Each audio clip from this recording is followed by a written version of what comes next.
La detención en flagrancia como monitoreo de las cámaras de seguridad. ¿Esto no sería un riesgo de que la autoridad empiece a violar derechos humanos y detener a personas? Sí, a ver, todo lo que viene en modificaciones, por ejemplo, el que no requieras orden de aprehensión escrita, sino de forma oral, tiene riesgos si no se aplica bien los procedimientos y el tipo de reglamentación.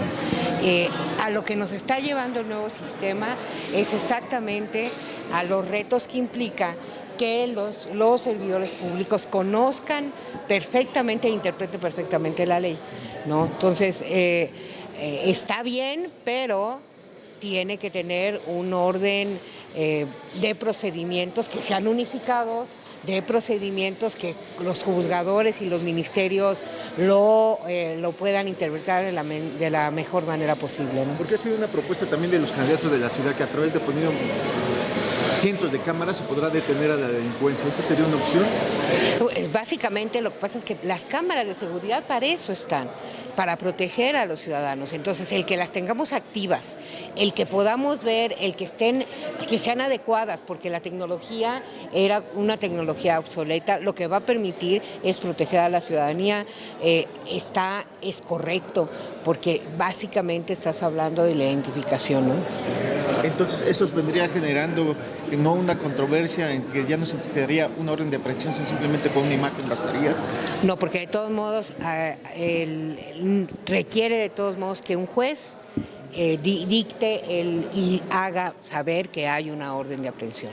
Lo puede hacer por escrito o por no, pero con esos elementos el juez tendrá elementos para poderlo hacer. No es nada más, es decir, la infragancia implica lo tomo y lo llevo a los juzgados, no es que lo tomo y ya lo declaro culpable. Hay especialistas que dicen que hay vacíos en el nuevo sistema de justicia penal y esto permite que los delincuentes salgan. ¿Qué hace falta cambiarle a este sistema? Pues de entrada, cambiarle al sistema es que todos los elementos, sobre todo los de primer contacto, por ejemplo, tengan la capacitación suficiente para poner a disposición de los juzgadores y de los ministerios la información necesaria para poder emitir sentencias acordes a lo que está sucediendo, ¿no? Muchas veces ellos recurren a derechos humanos porque hablan de violaciones a esas personas. ¿Esto cómo lo ve derechos humanos? Y si se violan los derechos de estas personas en la etapa del proceso. A ver, es caso por caso. Nosotros tenemos casos que sí, donde van a derechos humanos porque está violentando su debido proceso. Aquí lo que estamos viendo, fíjate que más que nada con la nueva aplicación del sistema es al contrario. Es en la medida que en los primeros contactos está fallando, pues no se está aplicando la ley y eso es preocupante. ¿Es factible que los congresos locales aprueben el aborto como lo hizo Argentina para el próximo sexenio? Ahí pues básicamente estamos en la soberanía de cada uno de los congresos. Acuérdense que hemos avanzado en muchos estados en términos de las predisposiciones para la interrupción legal del embarazo, ¿no? Violación,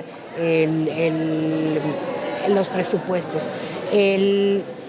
Cada soberanía tendrá que decidirlo, ¿no? ¿Y usted cómo lo considera? Yo creo que ahorita, pues vamos a esperar, ahorita ya básicamente estamos esperando a la transición para el próximo, tanto Congreso Federal como en muchos congresos locales.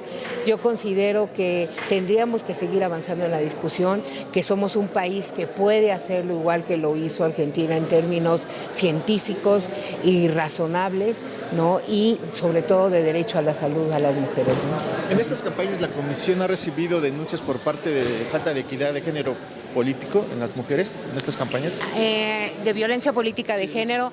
Fíjate que recibimos algunas denuncias de violencia política de género anterior al proceso de elección. Lo que ha venido pasando ahora es que nosotros a partir de enero firmamos un convenio y una alianza con el Tribunal Electoral y el Instituto Electoral de la ciudad, lo que permitió que muchas de las denuncias que habían relacionado a eso no las ocupara la comisión, sino que fueran trasladadas de entrada al Instituto Electoral. ¿Por qué? Porque acuérdense que la comisión solamente puede actuar cuando hay presunción de servidores públicos involucrados, ¿no? ¿Y cuántas de esas transmitió al tribunal? Alrededor de 10. 10, o sea, lo que va en esta campaña. De lo que va esta campaña. ¿Alguien nos podría adelantar un poquito de lo que va a hablar mañana? Sí, claro. Vamos a hablar de los derechos de niñas, niños y adolescentes en el juzgar. básicamente planteando cómo todavía tenemos muchas lagunas en términos de los juicios relacionados con niñas, niños y adolescentes. ¿Cuáles pueden ser los ejemplos?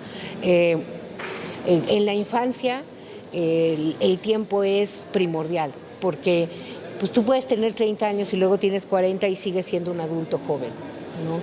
Pero en los niños, pues si tienes 5 años y pasan 10 años, pues ya eres un adolescente y todo lo que debió haberse sucedido en el momento preciso, pues no sucede. Ejemplo, todos los procesos de adopción. Seguimos teniendo no un proceso único en el país, todavía no tenemos modificaciones al código ni a la Constitución que permita que haya una unificación en la adopción. Entonces tenemos una variedad enorme.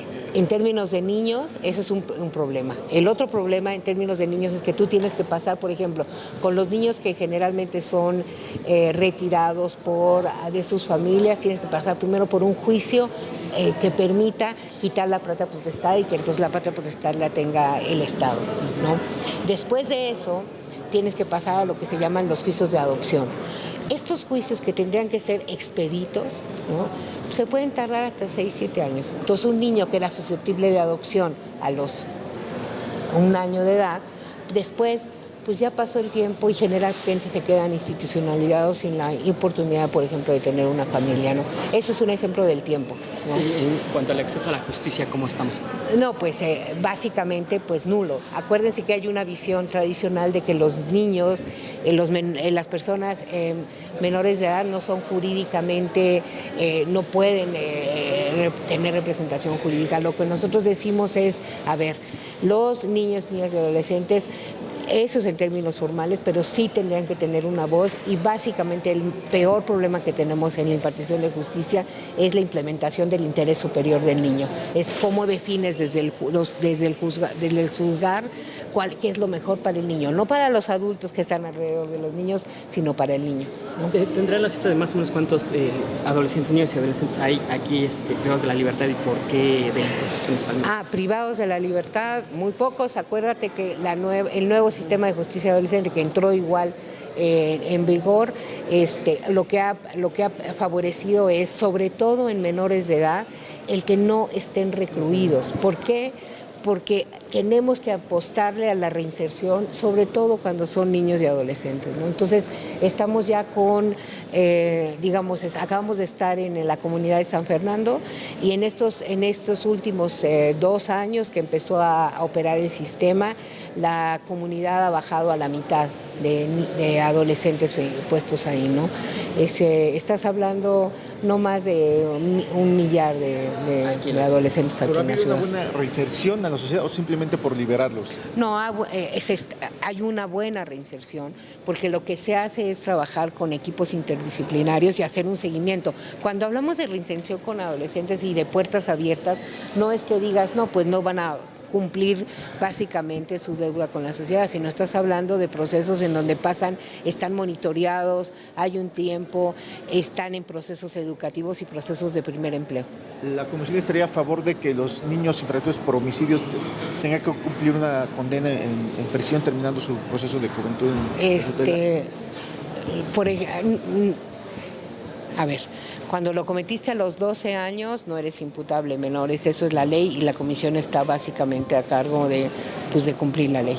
En términos de derechos humanos, lo que sí está probado es que en ningún lugar del mundo la reducción de edad penal ha sido exitosa en términos de reducción del índice de homicidios. Lo que sí está probado es que los procesos de reinserción sí lo son, ¿no? Gracias. Muchas gracias. Ya va a ser el proceso electoral.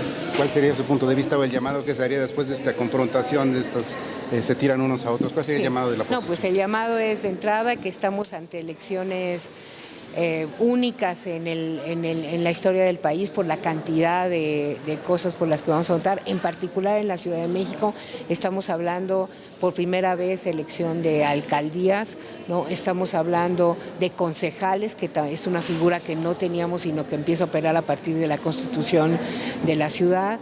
Estamos hablando de locales, diputados locales, para el primer Congreso de la Ciudad de México.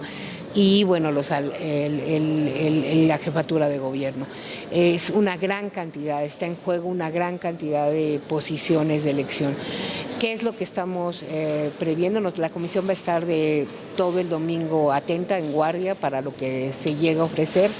El llamado es a que pues, las diferencias se derivan a partir de ejercer un voto libre y no antes ni después del proceso electoral.